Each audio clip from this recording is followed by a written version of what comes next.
Si vous pensez qu'il faut une crème hors de prix pour paraître plus jeune après 60 ans, vous risquez de passer à côté de l'essentiel. Au Japon, beaucoup de personnes âgées gardent longtemps un visage reposé, une silhouette légère et une énergie étonnante.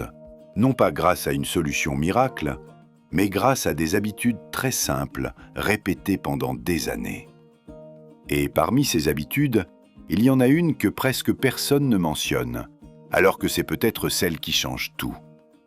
Aujourd'hui, vous allez découvrir 9 habitudes japonaises qui peuvent aider à mieux vieillir, à garder plus longtemps un visage détendu, un corps plus léger et une énergie plus stable. Pas de méthode extrême, pas de transformation impossible, pas de promesses magiques.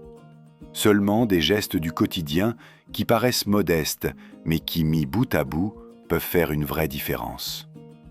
Et restez bien jusqu'à la fin, parce que la dernière habitude est celle qui rend toutes les autres réellement efficaces. Habitude numéro 1. Ne pas manger jusqu'à l'excès. Commençons par une habitude presque trop simple pour être prise au sérieux, et pourtant, elle change beaucoup de choses. Au Japon, notamment à Okinawa, il existe cette règle bien connue, s'arrêter de manger quand on est à environ 80% de satiété. Autrement dit, ne pas attendre d'être lourd pour arrêter, mais s'arrêter au moment où la faim disparaît. Cela peut sembler minuscule, mais sur le long terme, c'est énorme. Quand on mange systématiquement un peu trop, le corps doit digérer davantage, gérer davantage, récupérer davantage. Sur le moment, on ne remarque presque rien. Mais à force de répéter ce schéma pendant des années, cela peut entretenir de la fatigue après les repas, une sensation de lourdeur et parfois même un visage plus gonflé ou plus marqué. À l'inverse, quand on s'arrête légèrement avant d'être totalement rempli, on se sent souvent plus léger, plus confortable et plus réveillé. Le vrai piège, c'est que beaucoup de gens mangent trop vite pour entendre le signal de satiété. Le corps envoie le message, mais il arrive avec un léger décalage. Et si l'on mange trop rapidement, on a déjà trop mangé avant même d'avoir senti qu'on n'avait plus faim. Une astuce très simple consiste à poser ses couverts entre 2 bouchées, à mâcher un peu plus, à ralentir juste assez pour laisser le repas se faire à son rythme. Ce n'est pas un régime.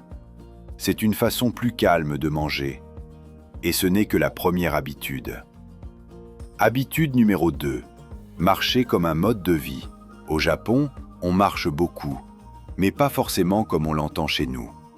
On ne marche pas toujours pour faire du sport. On marche parce qu'on vit. On marche pour aller acheter quelque chose, pour voir quelqu'un, pour sortir un peu, pour faire partie du quotidien. Et cette différence d'état d'esprit change presque tout. Quand la marche devient une tâche à accomplir, elle peut être vécue comme une contrainte. Quand elle est intégrée naturellement à la journée, elle devient régulière, douce et durable. Le corps, lui, préfère largement cela. Il supporte mal les longues heures assises suivies d'un effort brutal censé tout compenser. Il a été conçu pour bouger un peu, souvent, tout au long de la journée. C'est aussi pour cela que certaines personnes âgées paraissent si souples, si droites, si légères dans leur manière de se déplacer.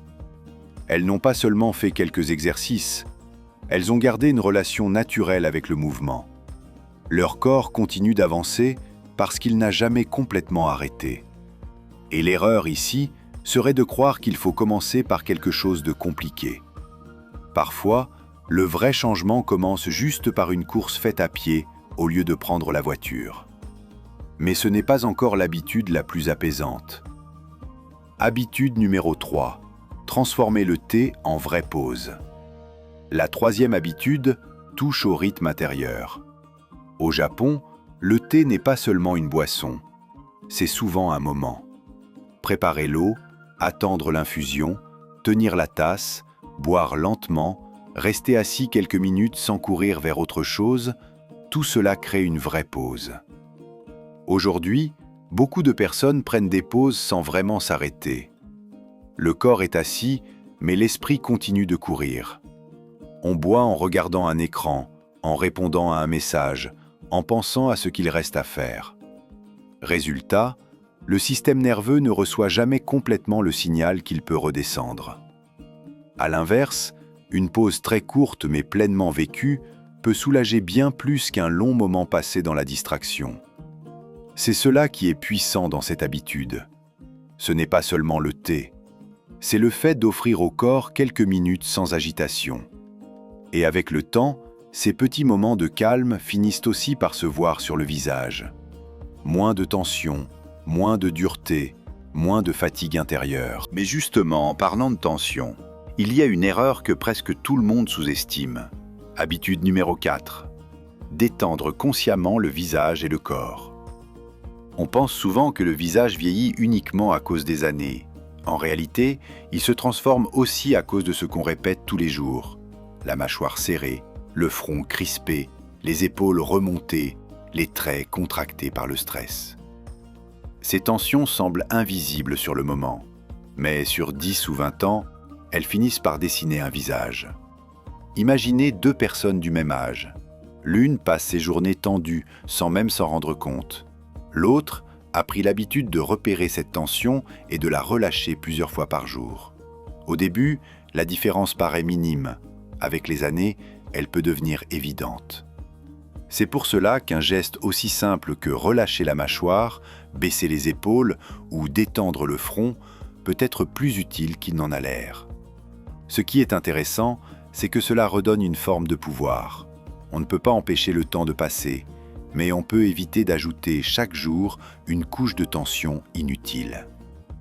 Et juste après cela, une autre habitude japonaise mérite toute votre attention, parce qu'elle agit sans même qu'on ait besoin d'y penser en détail. Habitude numéro 5. Manger selon les saisons. Au Japon, cette idée reste très présente. On ne mange pas exactement la même chose toute l'année. Le printemps, l'été, l'automne et l'hiver influencent naturellement l'assiette. Et cela apporte quelque chose de précieux, de la variété. Quand on mange toujours les mêmes aliments par automatisme, l'alimentation devient monotone. Quand on suit davantage la saison, on redécouvre des produits, des saveurs, des textures, des habitudes plus vivantes. Cela permet aussi d'éviter ce réflexe moderne qui consiste à tout consommer tout le temps, sans rythme, sans attente, sans plaisir particulier. Dans cette logique, un aliment de saison n'est pas juste un aliment. C'est un rendez-vous avec un moment de l'année. Et ce détail compte plus qu'on ne le croit. Quand on attend certains aliments, on les apprécie davantage. On les mange souvent avec plus d'attention, plus de plaisir et parfois même plus de modération. Là encore, il ne s'agit pas de compliquer les repas. Il suffit souvent d'une question au moment des courses. Qu'est-ce qui correspond à la saison en ce moment? Et juste avec cette question, les habitudes commencent doucement à changer. Mais bien manger ne suffit pas si le corps ne récupère jamais vraiment. Habitude numéro 6. Traiter le sommeil comme un soin. La 6e habitude est l'une des plus sous-estimées de toutes. Beaucoup de personnes acceptent la fatigue comme quelque chose de normal. Elles se couchent tard, mangent un peu trop lourd le soir, gardent les écrans jusqu'au dernier moment, puis s'étonnent d'avoir le visage marqué le lendemain. Pourtant, le lien est direct. Une seule mauvaise nuit peut déjà se voir sur le teint, les cernes, le regard et l'énergie. Alors, quand cette dette de sommeil se répète pendant des années, le corps finit forcément par le montrer. La soirée japonaise suit souvent une logique plus calme. Dîner plus tôt, relâcher progressivement, laisser la nuit faire son travail de réparation. Car pendant le sommeil, le corps récupère, restaure, répare. Et quand ce temps de réparation manque, rien ne compense vraiment derrière. C'est peut-être pour cela que tant de gens cherchent des solutions compliquées avant de corriger l'essentiel. Bien vieillir commence parfois moins devant le miroir que dans la manière dont on termine sa journée. Un dîner un peu plus léger, une ambiance plus calme, un coucher un peu plus tôt, ce sont de petites décisions, mais elles peuvent produire de grands effets avec le temps. Et pourtant, même avec un bon sommeil, il manque encore une dimension essentielle. Habitude numéro 7. Ne pas vieillir dans l'isolement. On parle souvent d'alimentation, d'activité physique, de peau, de posture. Mais on oublie parfois qu'un être humain a aussi besoin de liens pour rester vivant dans sa tête, dans son cœur et même dans son énergie. Les voisins, les amis, les rendez-vous réguliers et la vie de quartier occupent une vraie place dans le quotidien. Ce qui protège, ici, ce n'est pas forcément d'avoir énormément de relations. C'est surtout la régularité et la sincérité du contact. Une vraie conversation, un repas partagé, un appel, un rendez-vous fidèle, cela peut déjà faire beaucoup. À l'inverse, l'isolement prolongé alourdit souvent le moral, augmente la tension intérieure et finit par se lire sur l'ensemble de la personne. On peut très bien vivre seul sans se sentir isolé. Et on peut aussi être entouré sans se sentir relié. Ce qui compte, c'est la qualité du lien. Mais il y a encore plus profond, car au-delà des autres, il y a aussi ce qui vous appelle vous-même. Habitude numéro 8. Avoir une raison de se lever le matin. Au Japon, on associe souvent cela à l'ikigai, c'est-à-dire une raison d'être, une raison d'avancer, même simple. Et c'est important de le dire, il ne s'agit pas forcément d'un grand destin ou d'un objectif extraordinaire. Cela peut être un petit potager, une passion, un projet, l'envie de transmettre, le plaisir d'apprendre ou de créer quelque chose. Ce qui compte, c'est qu'il y ait encore un élan, quelque chose qui vous tire doucement vers l'avant. Avec l'âge, beaucoup de repères changent. La retraite modifie le rythme, certains rôles disparaissent, certaines habitudes s'effacent. Et si l'on ne reconstruit rien à la place, les journées peuvent devenir plates. À l'inverse, une personne qui garde une petite flamme intérieure ne vieillit pas de la même manière. Cela se ressent dans son regard, dans sa posture, dans son énergie générale. Et maintenant, on arrive à la dernière habitude, celle que la plupart des vidéos oublient. Celle qui fait la différence entre appliquer de bonnes idées en surface et réellement en ressentir les effets. Habitude numéro 9. Vivre sans précipitation intérieure. Cette idée est reliée au concept japonais de ma, c'est-à-dire l'intervalle, la pause, l'espace entre les choses. Ne pas vivre en tension permanente, ne pas remplir chaque seconde, ne pas faire les bonnes choses tout en gardant l'esprit dans l'urgence. Et c'est là que beaucoup de gens se trompent. Ils essaient de mieux manger, de marcher plus, de dormir davantage, de prendre soin d'eux. Mais intérieurement, ils restent pressés, agités, dispersés. Le corps exécute les bons gestes, mais il ne reçoit jamais complètement le message de sécurité dont il a besoin pour vraiment se réparer. On peut faire une promenade tout en ruminant ses soucis. On peut boire un thé tout en regardant son téléphone. On peut dîner lentement tout en pensant déjà au lendemain. Dans ce cas, on applique les habitudes, mais on n'entre pas dans leurs vrais bénéfices. Le vrai secret n'est donc pas seulement dans le geste, il est dans la qualité de présence. Quand vous marchez, marchez vraiment. Quand vous mangez, mangez vraiment. Quand vous vous reposez, reposez-vous vraiment. Cela paraît simple, presque banal. Et pourtant, c'est peut-être la partie la plus difficile. Parce qu'elle ne se mesure pas, elle ne se coche pas sur une liste.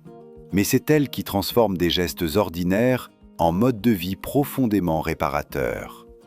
Au fond, paraître plus jeune ne veut pas forcément dire effacer les années. Cela peut simplement vouloir dire garder plus longtemps un visage plus calme, un regard plus vivant, une posture moins tendue et une énergie moins épuisée. Et cela ne se construit pas en 7 jours. Cela se construit avec des choix minuscules, répétés longtemps, sans brutalité. Alors, n'essayez pas d'adopter ces 9 habitudes d'un seul coup. C'est souvent la meilleure façon de tout abandonner une semaine plus tard. Choisissez-en une seule, mais vraiment.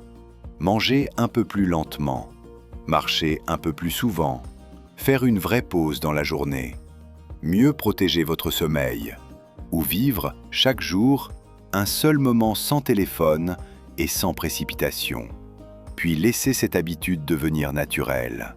Et seulement ensuite, ajoutez-en une autre. C'est cette régularité tranquille, bien plus que la perfection, qui finit par transformer une vie.